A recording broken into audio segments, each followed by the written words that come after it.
I am Oliver Eugene Kretz, your Misters of Pilipinas, Man of the World Philippines 2025.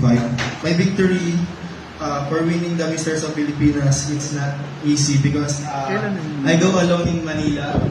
I take a lot of risks. I don't have financial support. I don't have someone back up to take care of me if I fail. So I'm a nervous person. I'm very shy. I'm in my shed, but I take the risk and did my best to join in national pageant by staying positive. So this journey requires great patience, positivity, and courage to pursue. These are the qualities I embodied in winning the crown.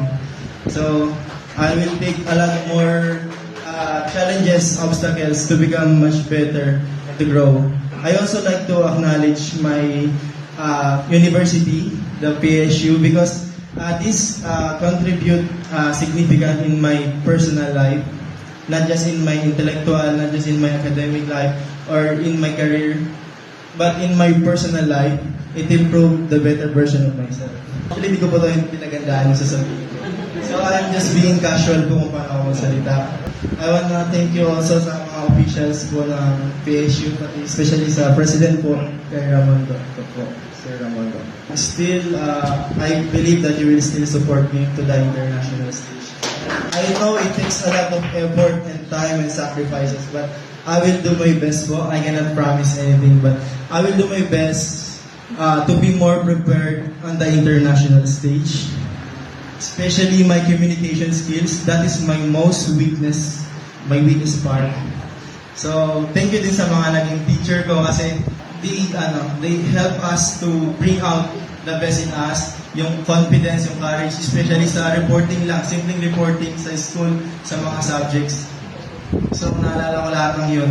Ako kasi yung taong napakamahiyain, tapos, kumbaga, hindi ko ma-express masyado yung sarili ko. Then, I stopped po akong mag-aral ng 2 years.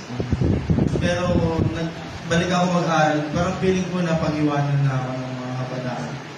Kumbaga, feeling ko, hindi ko na-focusan yung academic o yung intellectual, puro lang ako, gym lang.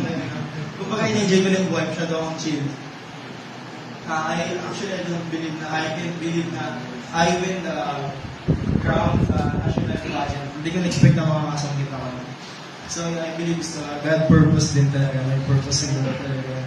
And I'm grateful to present Puerto Princesa Palawan and the whole Philippines next year. So, yun lang po. Thank you